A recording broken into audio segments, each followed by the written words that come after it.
Lewis, let's keep this rolling though. So we've recapped the Hornets. I now want to go to the Triangle players. And let's start with Dereck Lively going to the Dallas Mavericks, screen roll guy on the offensive end.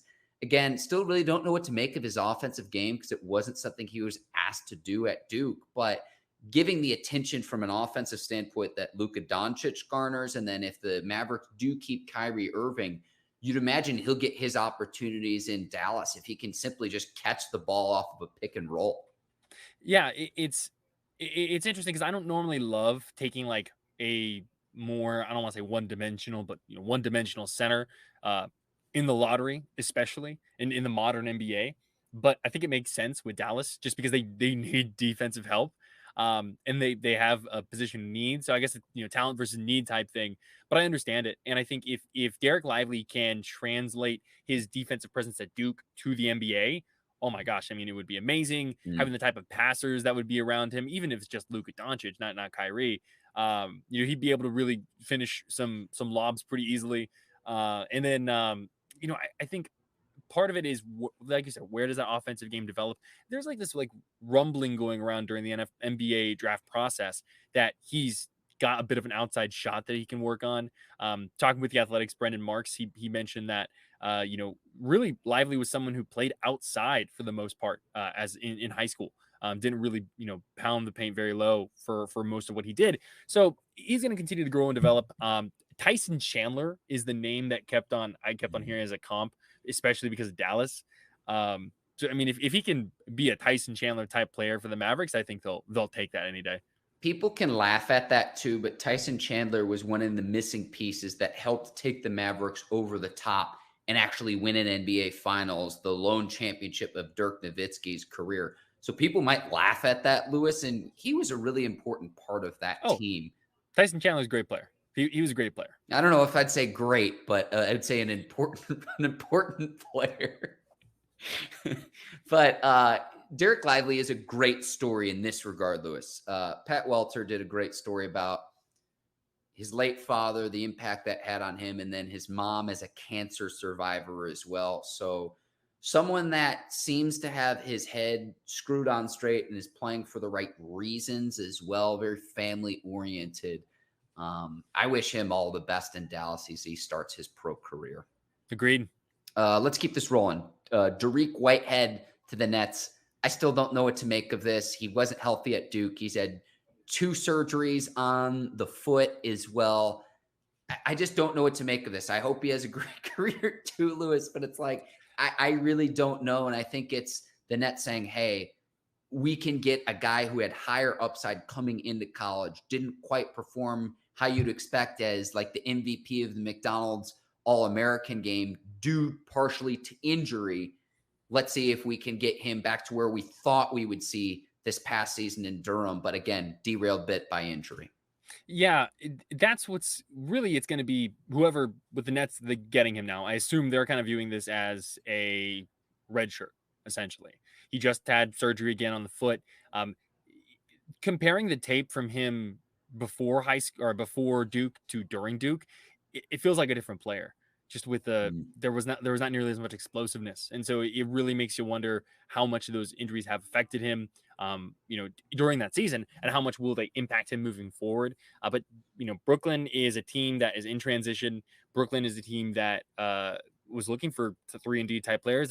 They're a good team that prioritizes 3-point shooting. They're one of the better 3-point shooting teams in the league. And if Dariq Whitehead can really turn into one of the like prototypical 3-and-D type guys, I think that the Nets would take that. It's going to take patience for sure. The thing I think he has going for him too, he won't even be 19 years old until August. No. So he is still a very young prospect. And traditionally, what NBA history has shown us is the younger the prospect, the more upside and the better that they can develop once they've spent a few years in the league. So we'll see how he winds up for the Nets. I'm going to be a full North Carolina homer here and say I was surprised Terquavion Smith did not get drafted. We talked about him some before the draft. I know he's a bit slight of frame, but a guy who can put the ball in the hoop the way that he can. I know he's 6'4", but I know that he just doesn't have the weight to where an opposing player will be able to get to his spots on the floor because he needs to put on some weight. But considering he was going to be a late first round pick where the projections after his freshman season, and then to go all the way to you're not even drafted, that doesn't add up to me. And he did sign with the 76ers after the draft, but this surprised me, Lewis. Yeah, I felt that Terquavion was going to be, like it was going to be really not guaranteed that he was going to be, a mid to early second round pick. But I mean, he's a walking bucket is how I phrase it with Terquavion Smith. And that kind of scoring ability, that scoring talent, I think is always appreciated. So that to me says that NBA teams are a little bit worried that he wouldn't really be able to play defense too well, which he has great defensive instincts. And I think there's a lot of improvement with that this past season. I too was shocked. But he's going to a situation with Philadelphia where I think he's going to have the opportunity to contribute. Being on a two-way, obviously that's a little more difficult, but the 76ers were in the bottom half of the league, bottom 10, I believe, in terms of bench points. Who knows what's going to happen with James Harden this offseason. So that could be something where Terquavion has an opportunity to contribute. I think he'll be in a good situation as long as he can prove that he can play defense. There's no question that he can go out there and score. If you have the ability to get drafted and you do want to get selected, and the reason why this matters, at least early on, has a lot to do with money. And I know there's NIL out there, but chalk this up as just yet another example to where if you're projected to get selected, Lewis, I would have advised him to go knowing how this is played out. And I know this is a bit of, okay, yeah, Mark, hindsight is 2020, but to go from, hey, you're going to be a late first round pick. Okay, let me see if I can prove myself. Well, no. There's more tape on you. Scouts can continue to analyze the strengths and weaknesses of your game. To not even go and get selected, again, that doesn't add up to me at all. But what do I know, Lewis? It's a tough situation to be in. But he's got an opportunity now. He's got a spot, even if it is a two-way. I would not bet against Terquavion Smith is how I would put it. And second round picks aren't guaranteed to make an NBA roster either. I mean, I know general managers want to be right, but that's not a guarantee of just because you're a second round pick that you're going to make the team. So once Terquavion didn't go, I knew Jarkel Joiner likely wouldn't get selected just because Smith to me was a better prospect.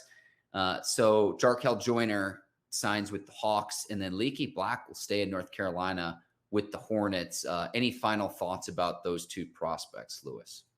I think Jarkel's path is a little bit tricky right now, just because he signed an Exhibit 10, which essentially is a 1-year deal, non-guaranteed, and that can be turned, for those that don't know, an Exhibit 10 deal can be turned into a two-way deal, and a two-way deal is when a player can play for both the G League team and the NBA team. A team can only have two ways each year. So an Exhibit 10 can turn into a two-way, but it has to happen. That decision to change it has to happen by the beginning of the regular season. So he would still obviously be part of the G League team on an Exhibit 10, but there's just a little bit less guarantee with it. So that's something to keep in mind with Jarkel. And the Hawks draft class, they drafted 2 guards as well. Kobe Buffkin and gosh, I cannot read my handwriting. Seth Landry, maybe is what it is. Lundy, the Penn State guard. My handwriting is atrocious. But they drafted 2 guards, so that's also a tricky situation for Jarkel Joiner. But he came off of his best season as a college player. So he's definitely trending in the right direction. It's just going to be a question of if he can find that landing spot in the NBA. And then Leaky Black, I think going to the Hornets, I think is a good spot for him. He's going to have a chance to stay there in North Carolina. And we've said for a long time now that Leaky, I think his defense ability is going to make a lot of people really interested. I mean, he locked down Brandon Miller for a good chunk of time in that the game that UNC and Alabama played in 2022. So I think if Leaky can develop an outside shot, I think he can find a way onto a roster. But hey, when you go to a team like the Hornets that's going to just need bodies and needs talent, could find yourself opportunities to play in the league. Yes, it's the catch and shoot ability. And ladies and gentlemen, you notice how upbeat Lewis is when we discuss Leaky Black. The Tar Heel connection, the homer. He's a good kid. Love it. He's a good kid. I hear you. I'm just trying to show our listeners and viewers behind the Wizard of Oz. But I like how upbeat you are about Leaky Black. And it's going to be his ability when you have an open corner 3, can you knock it down or not, whether he stays on a pro basketball court. And so whether that's in the NBA, the G League, maybe Europe. I can't wait to see NBA Summer League starting July the 7th. I'm not one to wish my life away, Lewis, but after the 4th of July, there's only so much baseball I can watch. Sign me up. I can't wait to watch all of these young players on the floor in exhibition games that ultimately don't matter at all. Not at all. First summer league game for the Hornets, though, against the Spurs. So Brandon Miller versus Victor Wembanyama, hopefully, would be the hope there. Yeah, give the people what they want and let's see them both suit up. Like, I don't want to hear some phantom injury or, oh, they already need rest. And look, I know Wembanyama continued to play, but give the people what they want, that first glimpse of number 1 versus number 2.